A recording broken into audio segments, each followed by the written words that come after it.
Adrian মেঘের হাত ধরে তার পাশে সোফায় বসে থাকে। মেঘ ঘুমিয়ে পড়েছে অনেক আগেই। আদ্রিয়ান মেঘের ঘুমন্ত মুখের দিকে তাকায়। কি মায়ার চোখ, মুগ্ধ করার মতন রূপ। আদ্রিয়ান কিছুক্ষণ অপলক দৃষ্টিতে মেঘের দিকে তাকিয়ে থাকে। তার চোখ যেন মেঘের উপর আটকে গেছে।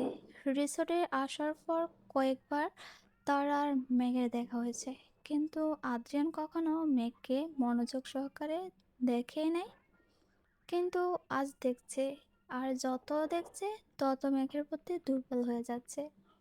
আদ্রিয়ান আজ মেঘের প্রতি যা অনুভব করছে, বা তার আসক্তি কাজ করছে অন্য নারীর প্রতি, এই আকর্ষণ কখনো আসেনি তার। না, তাদের এত আগ্রহ আর মনোযোগ দিয়ে পর্যবেক্ষণ করেছে। মেঘ যখন প্রথমবার আদ্রিয়ানকে জড়িয়ে ধরেছে, তখন আদ্রিয়ানের হার্টবিট ফাস্ট হয়ে যায়। তার সারা শরীর আ- আশার হয়ে যায়।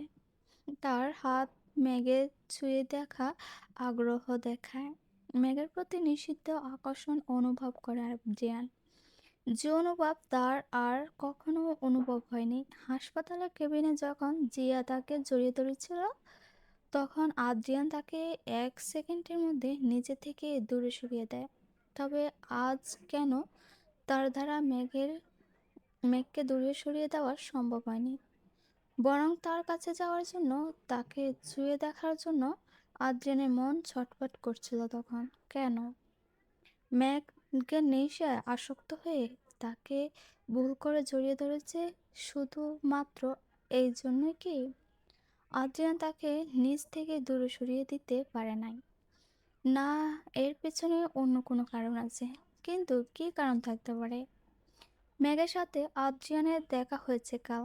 মেঘ তার কাছে অনেকটা অপরিচিত নারী, যার নাম ছাড়া আর কিছু সে জানে না। তবে তার উপর কি আদ্রিয়ান আকর্ষণ করার কাজ করতে পারে, যা অন্য নারীর সংস্পর্শনে কখনো অনুভব হয়নি তার? তা মেঘের কাছে গেলে কেন হয়? শুধু মেঘ কেন, আদ্রিয়ানের কাছে তার প্রশ্নর কোনো উত্তরই নেই। সে শুধু সবকিছুই নিছক মায়ার বলে উড়িয়ে দেয়। মেঘের থেকে আদ্রিয়ানকে দূরত্ব বজায় রাখতে হবে। কোনো নারীর প্রতিও দুর্বল রাখতে চায় না আদ্রিয়ান। সে শুধু সে শুধু নিজের ক্যারিয়ার আর স্বপ্নের উপর ফোকাস করতে চায়। 7 বছর আগে এক নারীর জন্য তার মা বাবা থেকে দূরে আসতে হয়েছে। পরিবারের ভালোবাসা, মায়া মমতা থেকে বিচ্ছিন্ন হয়েছে। এখন আর অন্য নারীর জন্য তার ক্যারিয়ার, বিজনেস বিসর্জন দিতে পারবে না। তিল তিলে তিলে ঘরে তোলা তার মেয়াদা স্বপ্ন সবকিছুই এক নিছক মায়ের কারণে হারাতে পারবে না, অসম্ভব। মেঘের থেকে যত দূরে থাকবে, তত তার আর মেঘের ভবিষ্যতের জন্য ভালো। আর মেঘকে তার প্রতি দুর্বল হওয়ার চান্স সে দেবে না, কখনো না। কাল থেকে আদ্রিয়ান তার কঠোর রূপ দেখাবে, যাতে মেঘ তার থেকে দূরে থাকে। কিন্তু আজ রাত তাকে মেঘের কাছে থাকতে হবে, বাধ্য হয়ে। এরপর আদ্রিয়ান বাধ্য হয়ে মেঘের হাত ধরে ঘুমিয়ে পড়ে। সকালে ঝলমলে আলোয় মেঘের ঘুম ভেঙে ওঠে। কাছের জানালা দিয়ে বাইরে থেকে সূর্যকিরণ বেশি আসছে। পিট পিট করে চোখ খুলে তাকায় মেঘ। তার মাথা ভীষণ ব্যথা অনুভব হচ্ছে। মাথা ব্যথা ছিঁড়ে যাচ্ছে। তাছাড়া শরীরে শীতল হয়েছে লাগছে, মনে হয় জ্বর এসেছে, যার জন্য এমন লাগছে। মেঘ চোখ খুলে রুমটা কিছুক্ষণ পর্যবেক্ষণ করে দেখে নেয়। কিন্তু এটা তো তার রুম না।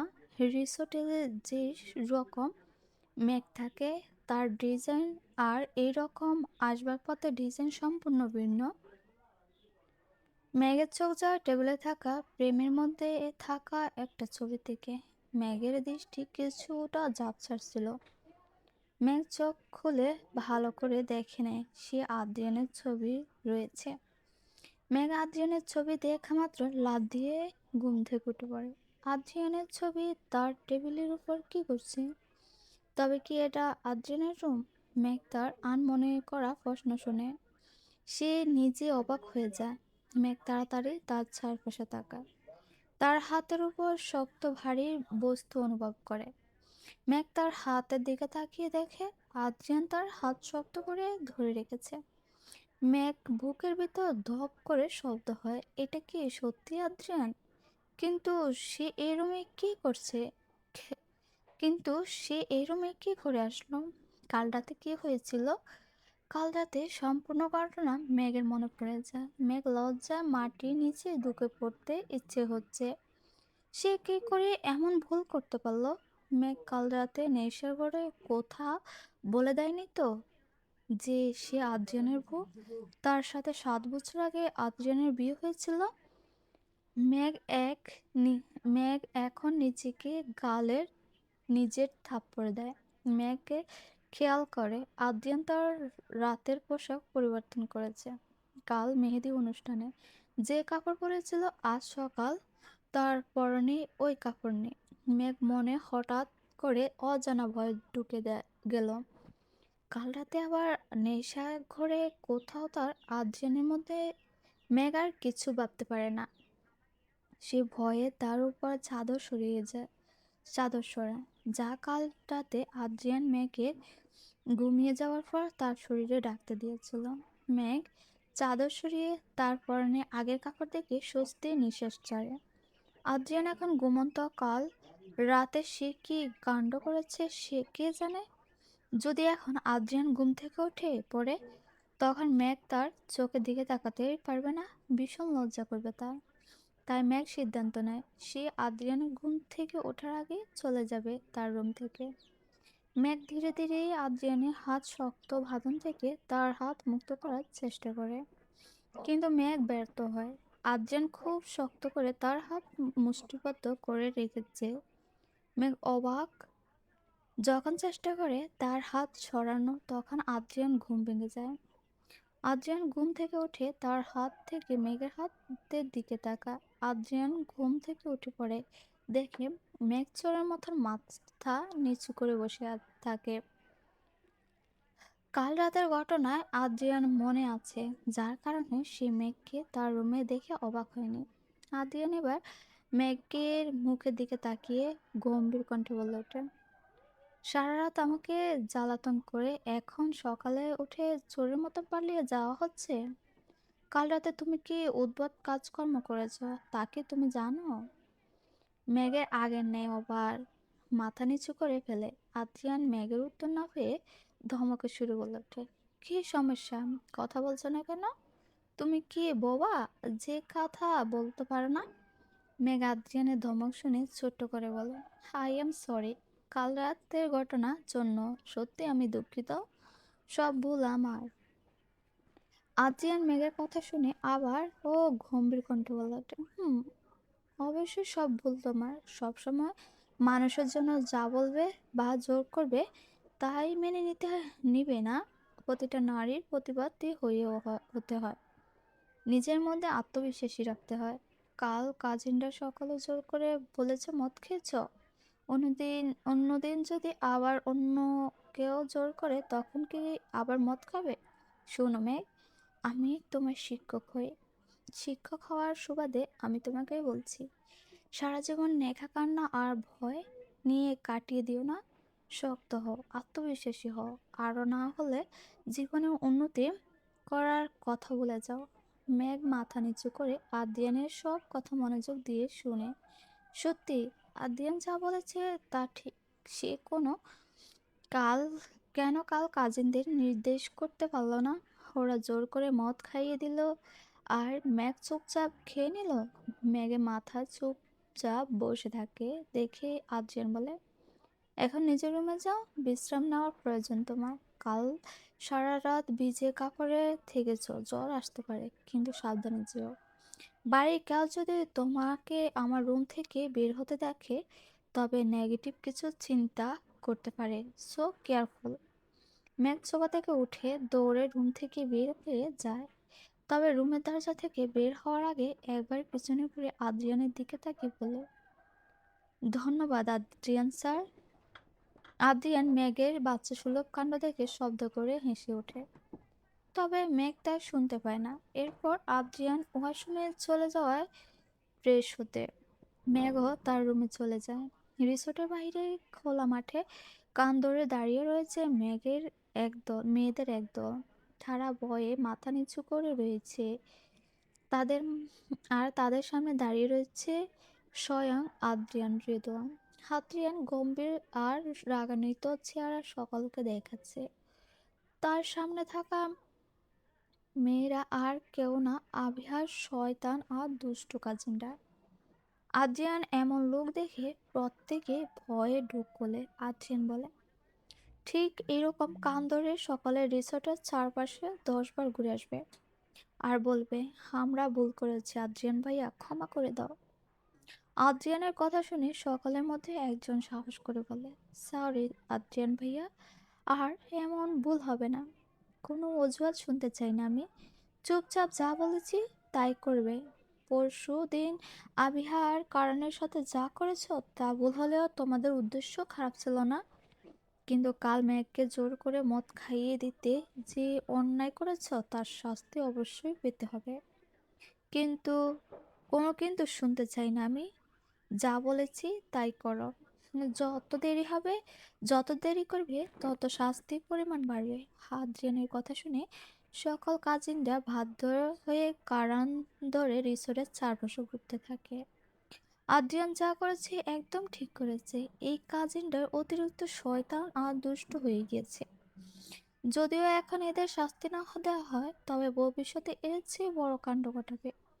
আদ্রিয়ান দূরে থাকা একজন কাজের লোক ডেকে দেয়। তার কাজের লোকের কাজের লোক তার কাছে এসে আদ্রিয়ান তার পকেট থেকে ওষুধ বের করে আর বলে, শোনো, এই ওষুধ আর রান্নাঘর থেকে লেবুর শরবত বানিয়ে ম্যাগের রুমে দিয়ে আসবে। বলবে আদ্রিয়ান স্যার দিয়েছে। Okay sir. ম্যাগ তার রুমে শুয়েছিল। মাথা ভীষণ ব্যথা করছে। শরীরে জ্বর আসবে মনে হয়। ম্যাগ যখন রুমে শুয়েছিল তখন তার রুমের দরজা একজন কাজের লোক কড়া নাড়ে। ম্যাগ বিছানা থেকে উঠে দরজায় যায়। দরজা খুলে দেয়। কাজের লোক ওষুধ আর লেবুর পানি ম্যাগের দিকে এগিয়ে দেয় আর বলে, ম্যাম, আপনার জন্য আদ্রিয়ান স্যার ওষুধ আর লেবুর জল পাঠিয়েছে। কাজের মহিলার কথা শুনে ম্যাগ হয়ে যায়, সত্যি আদ্রিয়ান তার জন্য লেবুর জল আর ওষুধ পাঠিয়েছে। আদ্রিয়ান তার খেয়াল রাখছে, যত্ন করছে। তবে আদ্রিয়ান একজন ডক্টর। ডক্টর হয়ে রোগীর খেয়াল রাখা অসম্ভব কিছু না। ম্যাগ ওষুধ খেয়ে নেয়। লেবুর পানি গ্লাস হাতে দিয়ে ধরে বলে, ধন্যবাদ আপনাকে। কাজের লোক রুম থেকে চলে যায়। ম্যাগের বিছানায় শুয়ে থাকে আর ভালো লাগছে না, যার কারণে সে রুমের বেলকনিতে যায়। লেবুর পানি মুখে দেয় আর সামনের দিকে তাকায়। ম্যাগ যখন লক্ষ্য করে সকল কাজিনরা কান ধরে রিসোর্টের চারপাশে ঘুরছে, ম্যাগ অবাক হয়ে প্রথমে, এরপর তার চোখ যায় তপ্ত রোদের মধ্যে গম্ভীর মুখশ্রী নিয়ে দাঁড়িয়ে থাকা সুষ্ঠু দেহ এক পুরুষের দিকে। ম্যাগ পরক্ষণে সব বুঝে যায়। তার মুখে হাসি ফুটে ওঠে। আদ্রিয়ান খোলা মাঠে দাঁড়িয়ে রয়েছে, যেখানে অর্ধেক জায়গা জুড়ে বিবাহের স্টেজ রয়েছে। আদ্রিয়ানের সামনের দিকে তাকিয়ে দেখে মেঘ তার বেলকনি দেখে তাকে দেখছে। তার দাঁত বের করে হাঁটছে। আদ্রিয়ান তার দিকে রাগী চোখে তাকায়। মেঘ আদ্রিয়ানের তাকানো দেখে চোখ সরিয়ে নেয় তার উপর থেকে। আদ্রিয়ানও মেঘের উপর থেকে দৃষ্টি সরিয়ে সকল কাজিনদের উপর রাখে। মেঘের মনে মনে আদ্রিয়ানকে গালি দেয়, লোকটা খাটাস লোক একটা। মেঘ আর সারাদিন আদ্রিয়ানের সামনে যায় না। তার যাওয়ার ইচ্ছে নাই। যতদূর যতদূর থাকবে তারা একে অপর থেকে ততই মঙ্গল। রাতের দিকে আভিয়ার গায়ে হলুদ শুরু হবে। এখন প্রায় বিকাল হয়ে গেছে, কিন্তু এখন আভিয়া পার্লারের লোক আসেনি। তাদের ফোন করা হয়েছিল, তারা বলেছে আজ তারা আসতে পারবে না। আভিয়াকে পার্লারে যেতে হবে। রিসোর্ট থেকে পার্লার বেশি দূর, কারাত তাদের সাথে যেতে পারবে না। যার জন্য পাহারানা বেগম আদ্রিয়ানকে বলেছে আবিহা আর মেঘকে পাল্লায় নিয়ে যেতে। আদ্রিয়ান রাজি হয়ে যায়। বিকেল প্রায় 3:30। আদ্রিয়ান গাড়ির ড্রাইভিং সিটে বসে আছে। সে মূলত মেঘ আর আভিয়ার আসার জন্য অপেক্ষা করছে। প্রায় 5 মিনিট পর আভিয়া আর মেঘ রিসোর্টের দরজা দিয়ে বের হয়। মেঘ পরে রয়েছে কালো রঙের ড্রেস আর আভিয়া পরনে সাদা শাড়ি। মেঘ আদ্রিয়ানকে দেখে তার চোখ সরিয়ে নেয়, এরপর গাড়ির মধ্যে উঠে বসে। আবিহা মেঘ আর পিছনে আদ্রিয়ানের সামনে ড্রাইভিং সিটে। মেঘ আবিহার সাথে সাথে বলে ঠিক কিন্তু বলে ঠিক করে ঠিক করে রেখেছিল, কিন্তু যখন শুনি আদ্রিয়ান তাদের নিয়ে যাবে তখন মেঘ নিষেধ করে দেয়। পরে আবিহা একা একা যাবে কথা ভেবে যেতে রাজি হয়। আদ্রিয়ান গাড়ি স্টার্ট করে। মেঘ আর চোখে লুকিয়ে গ্লাসে আদ্রিয়ানকে দেখে। আদ্রিয়ানও চোখ যায় আয়নার উপর, দুজনের চোখ মিলে যায়। মেঘ দ্রুত গাড়িতে তার চোখ সরিয়ে নেয়। আদ্রিয়ানও তার দৃষ্টি সরিয়ে ড্রাইভ করার উপর মনোযোগ দেয়। প্রায় 1 ঘন্টা কর গাড়ি এসে পৌঁছালো পার্লারের সামনে। আদ্রিয়ান গাড়ি থেকে নেমে যায়, দাঁড়ায়, পিছনে দরজা খুলে। মেঘ গাড়ি থেকে নামে, সাথে আবিহাও। আদ্রিয়ান বলে, তোমরা পার্লারের ভিতর যাও, আমি বাইরে অপেক্ষা করছি। আবিহা বলে, ওকে ভাইয়া। মেঘ কিছু বলে না, সে পার্লারের ভিতর চলে যায়। আদ্রিয়ান গাড়িতে অপেক্ষা করতে থাকে, কিন্তু অনেক সময় অপেক্ষার পর মেঘ আর আবিহা পার্লার থেকে বের হয় না। আদ্রিয়ান বসে থাকতে থাকতে বিরক্ত হয়ে যায়। তখন তার ফোনে কারণের কল আসে। আদ্রিয়ান ফোন রিসিভ করে। কারণ বলে, গায়ে হলুদের সাজে আবিহাকে কেমন লাগছে? আমি জানি না, এখন পার্লার থেকে বের হয়নি। আচ্ছা, আবিহা বের হলে আমাকে ভিডিও কল দিস। কারণ বিয়ের আগে না তুই পুরো পাগল হয়ে যাচ্ছিস। হুম, অবশ্যই হবে। আমার একটা মাত্র বউ, তুই যখন বিয়ে করবি তখন দেখবি তুইও বউ পাগল হয়ে যাবি। আমার বিয়ে বা বউয়ের কোনো কিছু দরকার নাই, রোমান্টিক তুই একটা। আচ্ছা, এখন মনে হয় আবিহা পার্লার থেকে বের হবে, তুমিও আমাকে ভিডিও কল দাও, আমি আবিহাকে দেখবো। আদ্রিয়ান বাধ্য হয়ে কারেন্টকে ভিডিও কল দেয়। তার ফোনে ক্যামেরার সামনের দিকে ঘোরায়। তখনই পার্লার থেকে বের হয় আবিহা আর মেঘ। আদ্রিয়ানের চোখ যায় মেঘের দিকে। হলুদে পরনে শাড়ি, কানের লাল দুল, হাতে সোনালি চুড়ি আর চুলে লাল গাজরা পরে হেঁটে আসছে মেঘ। আদ্রিয়ান মুগ্ধ হয়ে তাকিয়ে থাকে।